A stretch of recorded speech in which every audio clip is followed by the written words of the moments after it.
प्राचीन श्री अग्रवाल दिगंबर जैन पंचायत रजिस्टर धर्मपुरा, प्रधान श्री चक्रेश जैन, महामंत्री श्री विजेंद्र जैन, कोषाध्यक्ष श्री शेखर जैन, सचिव श्री नीरज जैन, मंदिर मैनेजर श्री पुनीत जैन, पंच कल्याणक महोत्सव समिति श्री 1008 पारसनाथ जैन मंदिर, वर्धमान कॉलोनी, सागर, मध्य प्रदेश।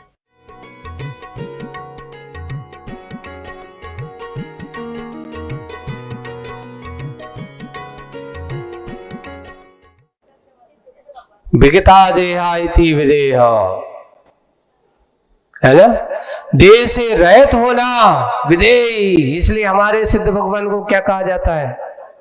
विदेही। भगवान आप विदेही हो, देहातीत हो, इसलिए विदेही बनना हो तो सुर की देह को स्वीकारता देनी होगी। सुर की देह की यानी ऐसी वाणी को स्वीकारता नमन करो, स्वीकार करो। और आप, ये तो बात सही है, अपने यहाँ जनवाणी की जितनी कद्र नहीं है, इतनी विनय नहीं है। आप गुरुवाणी को सुनना है तो सुनको देखो, पंजाबी समाज के लोग वहां जाकर के देखना, वहां गुरुवाणी का बहुत बड़ा महत्व होता है। हाँ, गुरुद्वारा गुरुवाणी वहां पे ही, तो वहां जाकर के उनको भी कहते नहीं, वहां पढ़ने का महत्व कम, सुनने का महत्व ज्यादा है। एक बार गुरुवाणी अगर आप सुन लो तो कहते हैं हमारा भाव सुधर गया। वही बात है, हे देहिन सुर की देह को स्वीकारता देनी होगी। तुझे शब्दों को, ऐसी अच्छी वाणी को स्वीकारता देनी होगी। देहिन हे शिल्पी, इस पर साफ साफ कहता है, शिल्पी का साफा सुथरा साफा जो खादी का है। एक आज इतना अभी तक लोगों ने पहनाव नहीं बताया, आज पहली बार शिल्पी के सिर पे क्या बंधा हुआ है? खादी का अच्छा साफा, शिल्पी का साफ सुथरा साफा। इन्हें सात्विक लोगों की पहचान है।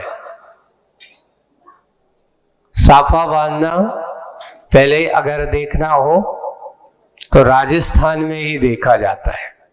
पहले हमारे यहाँ भी अच्छी परंपरा थी, आप गौर करना। आज पहले हमारे लोग कहते थे, जब भी कोई भी एक काली टोपी चलती थी, पुराने लोगों के, तुमने देखा होगा 30-40 के दशक में लोग स्कूल जाते थे, बिना टोपी लगाए स्कूल नहीं जा सकते आप। स्कूल जाते थे, वहां वेशभूषा होती थी। स्कूल में जाएंगे और टोपी लगाएंगे, सादे कपड़े और टोपी। उस समय कौन सी ड्रेस होती थी आपको मालूम है? तो बोले कि धोती, कुर्ता और टोपी, ये स्कूल की ड्रेस होती थी। बच्चे, छोटे छोटे बच्चों को पहना के भेजा जाता था। बचपन में उनको धोती पहना करके, ये हमारी गुरुकुल संस्कृति की देन शिक्षा पद्धति थी हमारी। ये शिक्षा की बात आती है तो ये देखो, अच्छा साफ साफ कहता है, शिल्पी का साफ सुथरा साफा जो खादी का है, हाथ से बना हुआ है, सुंदर है, ऐसा साफा है। पुरुष और प्रकृति के संघर्ष से, खर नश्वर प्रकृति से उभरते स्वर, पर परम पुरुष से नहीं हो। प्रकृति और पुरुष का में संघर्ष से, खर नश्वर प्रकृति से। एक वो कहा ये जा रहा है कि ये जो नश्वर प्रकृति है, जो संघर्ष से खर नश्वर है, उभरते स्वर, जितने भी ये स्वर हैं, पर ये तो हैं, पर परम पुरुष से नहीं। दुस्वर हो या सुस्वर, सारे स्वर नश्वर। एक आवाज जो आप सुन रहे हो और शब्द के रूप में परिणत होकर के आपके कान तक पहुंचती है, आप सुनते हो, सुनकर के अर्थ समझते हो, लेकिन सुनने के बाद ये शब्द शाश्वत नहीं रहते, भाव अर्थ तो शाश्वत रह जाता है। चाहे अच्छे हो चाहे बुरे हो। अच्छे को क्या होता है, आदमी ग्रहण करता है कि नहीं करता है, तो जैसा जो जैसा होगा वही तो करेगा। एक व्यक्ति है बुरे को ग्रहण करके बुरा ही मान लेता है, और एक व्यक्ति अच्छा सुनकर के और अच्छा समझ लेता है। बुरा सुनकर के बुरा मानने वाले तो बहुत मिलेंगे, लेकिन बुरा सुनकर के अच्छा समझने वाले बहुत कम मिलेंगे। एक बहुत अच्छा उदाहरण मिलता है। वो उदाहरण ये है कि एक व्यक्ति है जिसने बुरा कहा, आपको गाली दी, एक नहीं, दो नहीं, तीन नहीं। कहते हैं महाभारत शिशुपाल का उदाहरण मिलता है। उसकी मां को जब उन्होंने कहा, एक दिव्य मुनि महाराज ने, कि ये शिशुपाल कृष्ण के हाथों मरेगा। क्यों? क्योंकि ये उद्दंड है, और उद्दंड है तो बोले कि ये कुछ भी कहे। अब हुआ ये कि उनकी मां पहुंच गई कि भगवान ये तो बड़ी विचित्र है बात है, आपके यहाँ तो मेरा बेटा मरेगा। बोले कि नहीं, तुम्हें तो वचन देना पड़ेगा। क्या करना पड़ेगा? कि आप मेरे बेटे को नहीं मारोगे। तो कृष्ण भी कहते कि देख बहन, मैं तुम्हारे ऐसा वचन तो नहीं दे सकता हूं, लेकिन कुछ पुरुषार्थ तो कर सकता हूं, फिर इसकी परिणति वो जाने। मैं क्या कर सकता हूं? बोले कि आज मैं एक वचन तुझे जरूर देता हूं। क्या वचन देते हो? कि एक बार नहीं 100 बार कितनी भी उद्दंडता करे, पर मैं इसका कोई जवाब नहीं दूंगा, इसका सब कुछ क्षमा करूंगा। लेकिन इसके बाद फिर क्षमा करना मेरे बस की बात नहीं है। अब इसका पुण्य यही जाने, इसका पाप ये जाने। और वही हुआ महाभारत काल में। उसने इतना अपशब्दों का प्रयोग किया, भला बुरा कहा, सुनते रहे। माँ को वचन दिया है कि देख मैं 100 गलती माफ करूंगा, लेकिन 101 भी गलती अब फिर माफ करने लायक नहीं है। और वही करते करते आखिर समय सीमा बाहर निकल गया और नारायण का चक्र बाहर निकल गया और शिशुपाल के ऊपर चल जाता है और उसकी जीवन लीला समाप्त। यही है कि एक सीमा, वचन भी अपनी एक सीमा तक लोगों को क्या हो जाता है, बर्दाश्त सहनीय हो जाता है। लेकिन जब अति होती है तो इति उसकी ही होती जिसके दुर्वचन होते हैं। सज्जनों के वचन कभी इति के कारण लायक नहीं होते, लेकिन दुर्जनों के वचन जो होते हैं वो सुनने लायक भी नहीं होते और उसके अंत के कारण बन जाते हैं। वही है, वचन तो हर रहेगा, लेकिन साथ साथ अगर कोई व्यक्ति उसके साथ बुरा व्यवहार करे, एक तो मुंह खराब अपन कहते हैं, एक तो बोलो अच्छे बोलत नहीं है, साथ साथ में दुराचारी, दुराचरण करने वाला है, डबल हानि। वही है, दुस्सर हो या सुस्वर, सारे स्वर नश्वर, भले ही अवनेश्वर हो ईश्वर परमेश्वर। हमारे ईश्वर और परमेश्वर तो वे शाश्वत है, उनका कभी विनाश होने वाला नहीं है, लेकिन उनके जो शब्द हैं, परंतु ईश्वर परमेश्वर भले ही अविनश्वर हो, परंतु उनके स्वर तो नश्वर ही हैं। श्रवण सुख सो स्वर में निहित क्यों ना हो, कुछ सीमा तक प्राथमिक दशा में अविनश्वर स्व का बाह्य साधन सुर रहा है। एक बात है, कानों से श्रवण सुख सो सुर में निहित क्यों ना हो, अच्छी लग रहे हो, आप कानों को सुनते समय अच्छे लगते हैं, कुछ सीमा तक प्राथमिक दशा में, लेकिन अविनश्वर सुख का बाह्य साधन, जो बाहर का जो साधन है, सुर रहा। संगीत सुनते सुनते सुनते तन्मय हो जाते हैं, बहुत तन्मय हो जाते हैं, लेकिन कब तक सुनते सुनते फिर बाद में वह संगीत कैसा लगने लगे, थक जाते हैं, अब बस बहुत हो गया, अब रहना दो। एक समय सीमा तक बहुत अच्छा लगता है, तथापि सुर ना धे ना उपादे, सुर ना में ना सुधा पे, साधक ये जान ले भली भांति, और चिंतन की मुद्रा में डूबता शिल्पी। ऐसा सुरों का एक समागम आप लोगों को दिया गया।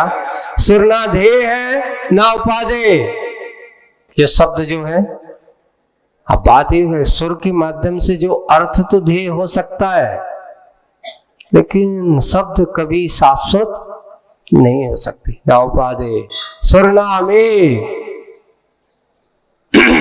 जिनकी कोई सीमा, इसको बुलाए ना सुधा पे,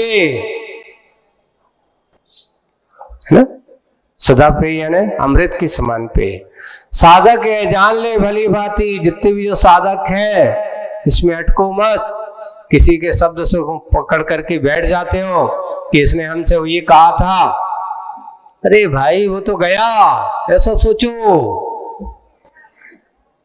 जो आज तक कभी शाश्वत नहीं है, हम उसको पकड़ के बैठे, तुमने उस दिन हमसे ये बोला था, भैया हमारी तो क्या हो रहा है, बेबां वचन तुम्हारे आज तक हमारे सीने में चुभ रहे हैं।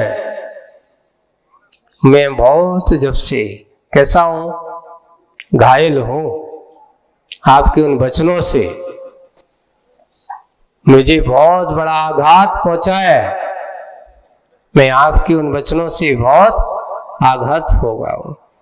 लेकिन साधक के लिए कहा, ये तेरे लिए ध्येय नहीं है, उनको पकड़ के मत बैठ, ये उपादेय नहीं है, ये अमेय नहीं है, ये सदा में ध्येय नहीं है। साधक जान ले भली बातें, और चिंतन की मुद्रा में डूबता कौन, शिल्पी। ऐसा कह करके समझा करके चिंतन की मुद्रा में डूब जाता है।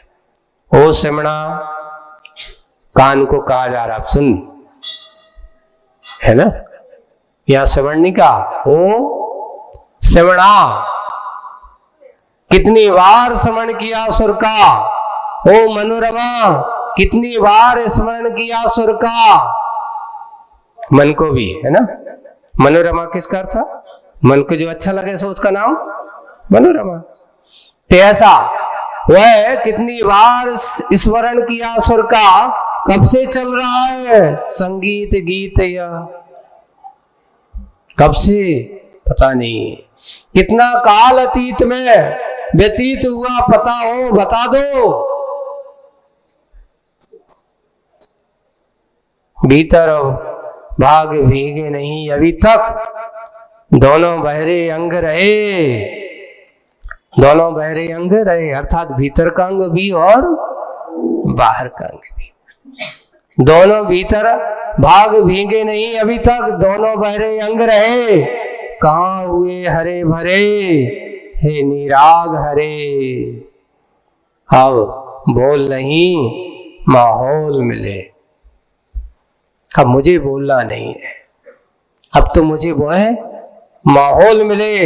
संगीत की सुख रीढ़ कर कर स्वयं की प्रशंसा मत करो, ऐसा कौन से कहा जा रहा है?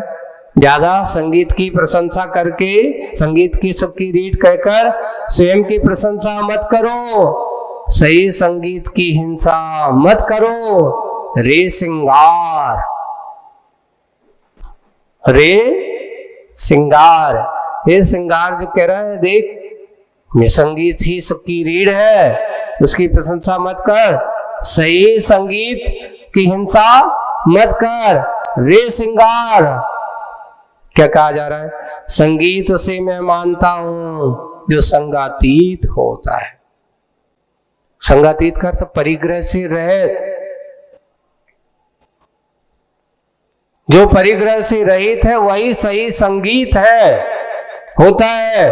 और प्रीति उसे मैं मानता हूं जो अंगातीत होती है। सही प्रीति तो अंग को देख करके प्रीति करना, ये तो रागियों को समान है। सही तो वह प्रीति जो अंगातीत हो। उन सिद्ध भगवंतों की मेरी सगी संगीत सप्त स्वरों से अतीत है। मेरा जो सगी संगीत है वो 7 स्वरों से कैसा है? अतीत है।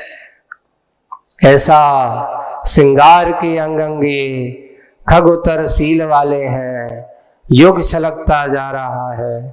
और सिंगार के रंग रंग ये अंगार सील वाले हैं, युग जलता जा रहा है। इस अपाय का निवारक उपाय मिला इसे आज अपूर्व पेय के रूप में। एक स्वाद्भुत जैसे ठंडाई, अमृतपान, गर्मी में जैसे जाते हो और आपको पानी के साथ साथ अच्छा ठंडा ठंडा पेय, मधुर पेय मिल जाता है तो आदमी बिल्कुल कहता है वाह, सारी गर्मी उतर गई, सारी गर्मी दूर हो गई। वही बात यहाँ कि सिंगार में जब इससे बात सुनी कि सही संगीत क्या है, वो संगीत वही संगीत उसे मानता हूं जो संगातीत। परिग्रह वालों का संगीत संगीत नहीं, अरे संगीत तो वो है जो अंतरंग के परिणामों से गाया जाए, अंतरंग की उस धुन में गुनगुनाया जाए। अरे बाहर तो संगीत चले और अंदर से कैसे हो, मुरझाए हुए से हो, तो वो बाहर का संगीत अच्छा नहीं लगता।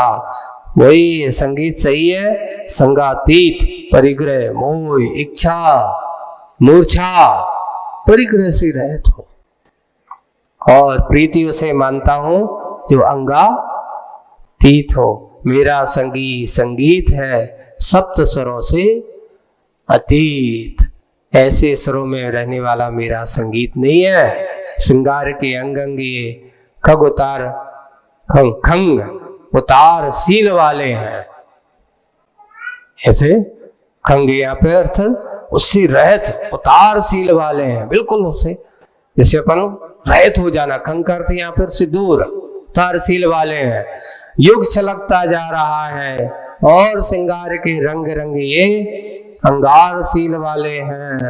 जितने भी हैं ये अंग अंग अंगारशील, मुझे युग जलता जा रहा है। इस अपाय का निवारक उपाय मिला इसे आज कैसा अपूर्व पेय के रूप में। ऐसा ये सुंदर पेय के रूप में मिला किसके माध्यम से? शिल्पी के माध्यम से। और शिल्पी उसे और समझा रहा है। आज की बात अपन यहीं रुकते हैं और रुक करके आगे की बात समझेंगे बाद में। बोलिए परम पूज्य आचार्य गुरुवर श्री विद्यासागर जी महाराज की।